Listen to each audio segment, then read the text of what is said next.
no one was ever brave enough to tell them what they needed to know.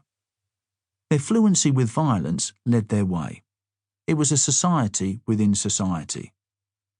Eddie Richardson is succinct. We wouldn't let anyone take a fucking liberty. That was never an option at that time.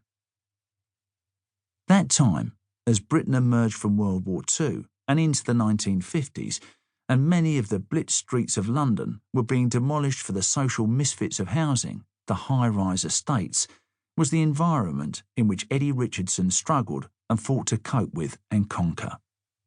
That Eddie is not a man he says he would like to meet today. There was, he admits, a pleasure in the power, an enjoyment in being fearless and willing to take on anyone, any obstacle which could be broken down and crashed through.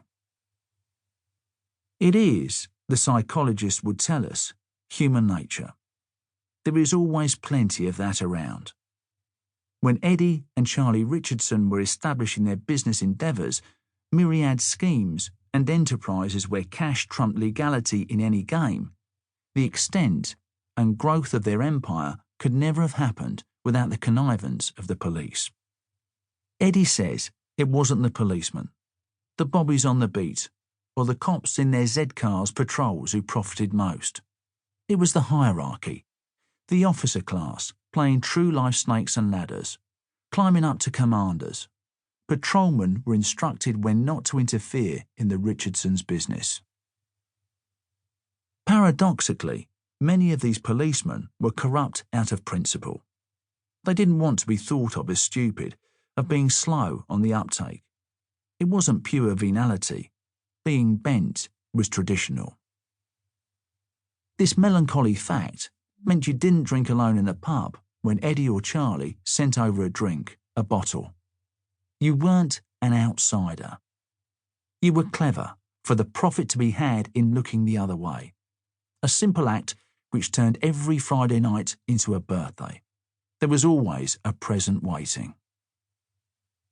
The cash payments were discreet but enabling, and when they had grown strong and confident and into their early 30s, the brothers were feted and feared.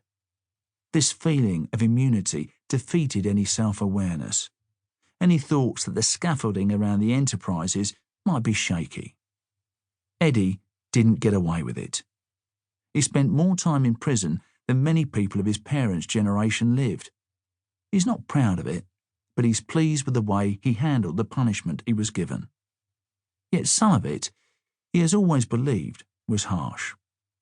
So were the crimes and the times.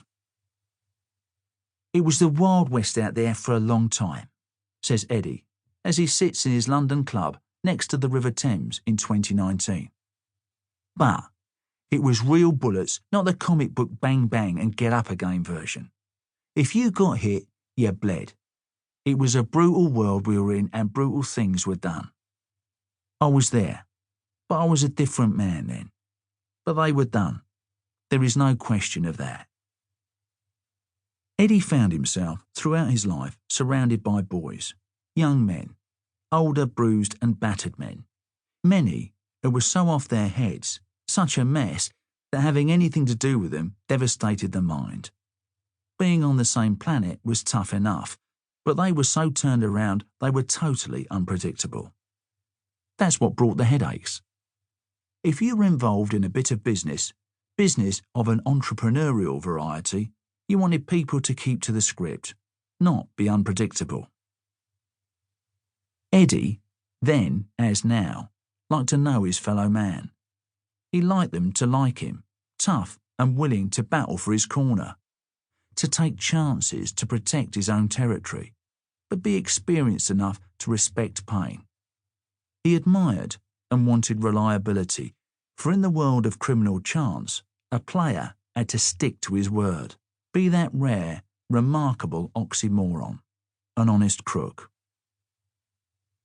Eddie Richardson has also always carried the awesome weight of his brother Charlie, a man whom Eddie now believes was warped by his early days in reform school.